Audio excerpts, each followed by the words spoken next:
Hi guys, मैं हूं श्लोक भटनागर, आपका होस्ट, आपका दोस्त। आप देख रहे हैं एफिनिटी क्लासेस और आज हम बात करने वाले हैं पीई रेशियो के बारे में। तो अगर आपने ये चैनल को अभी तक सब्सक्राइब नहीं किया तो जल्दी से जाकर सब्सक्राइब का बटन दबाइए और उसके बाद जो मुझे बेल आइकन है उसको भी दबा दीजिए ताकि मैं जब भी नया वीडियो निकालूं आपको नोटिफिकेशन आ जाए। तो चलिए शुरू करते हैं।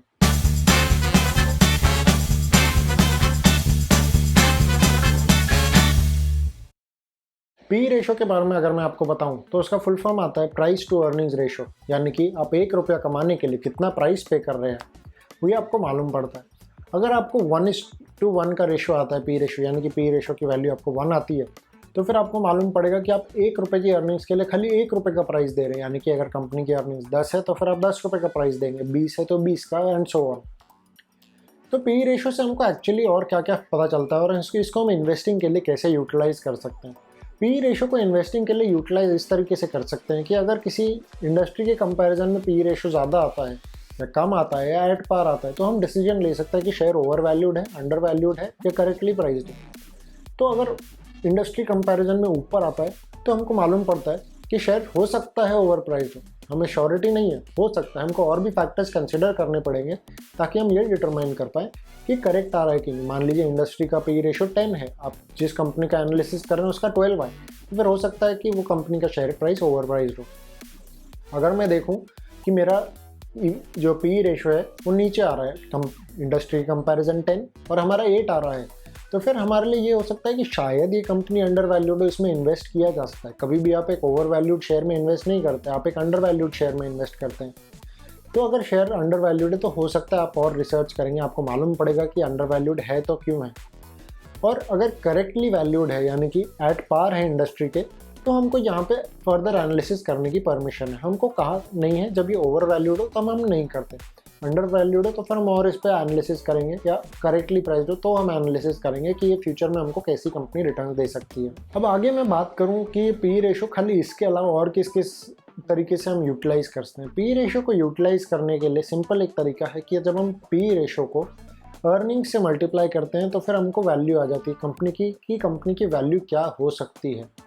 अब यहाँ पे आप सोच रहे होंगे कि ईपीएस और पी रेशो मल्टीप्लाई करूँगा तो ऑब्वियसली वैल्यू ही आएगी, क्योंकि अगर मैं ऐसे देखूँ तो price upon earnings is equal to P ratio, correct. अगर मैं प्राइस को ईपीएस से मल्टीप्लाई करूँगा तो ऑब्वियसली मेरे को मार्केट प्राइस निकल के आएगा।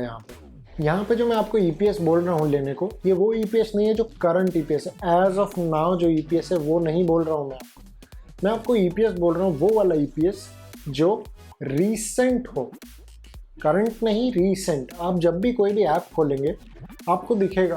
फॉर एग्जांपल अगर मैं इकोनॉमिक टाइम्स की बात करूँ, इकोनॉमिक टाइम्स में कोई भी कंपनी के फाइनेंशियल देखने जाऊँ, फाइनेंशियल में मेरे को दिखेगा कि वो कंपनी में मेरे को 2 ईपीएस दिख रहे हैं। एक जो सबसे रीसेंट हो यानी कि क्वार्टर का हो सकता है या एनुअल भी हो सकता है। जैसे अभी के टाइम में जब मैं वीडियो रिकॉर्ड कर रहा हूँ कई कंपनीज के Q1 के रिजल्ट्स आए हैं, यानी कि उनका Q1 का ईपीएस मेरे को अवेलेबल है। और कई कंपनी के अभी एनुअल रिजल्ट्स नहीं आए हैं लास्ट ईयर के या आ गए हैं, तो मेरे को जो भी रिसेंट अवेलेबल होगा मैं वो यूज़ करूँगा आज की जगह। पर आप देखेंगे वहाँ पे आपको एक और दिया होगा TTM, ट्रेलिंग 12 मंथ्स, यानी कि पिछले जो 12 महीने का रिजल्ट रहा है वो 12 महीने के कंपैरिजन में स्टैंडर्ड ग्रोथ जो कंपनी की हो रही है उसको फॉलो करते हुए जो एस्टिमेटेड ईपीएस है वो ईपीएस। तो मेरे को वो ईपीएस नहीं लेना है, क्योंकि कभी भी मैं वो ईपीएस और पी रेशो को मल्टीप्लाई करूँगा मेरी वैल्यू एकदम करेक्ट आएगी। तो मेरे को कौन सा लेना है, मेरे को लेना है जो सबसे रीसेंट ईपीएस है इनटू पी रेशो जो वहाँ पे एप्लीकेशन में दिया हुआ है। जैसे ही मैं उनको मल्टीप्लाई करूँगा मेरे को एक एस्टिमेटेड शेयर प्राइस की वैल्यू आएगी।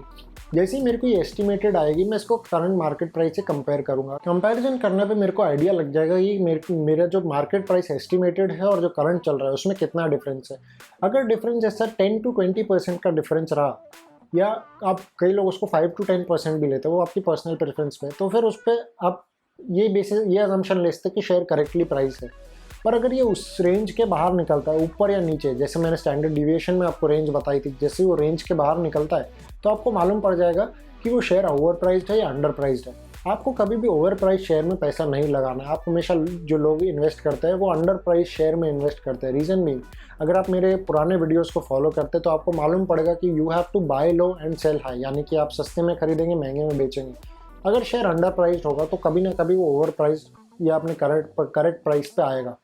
अगर जब तक वो उस पे आता है, आपने बाय लो किया है, आपने सस्ते में खरीदे, तो फिर आप महंगे में बेचने की कैपेबिलिटी रखते हैं, आप प्रॉफिट्स बुक कर सकते हैं।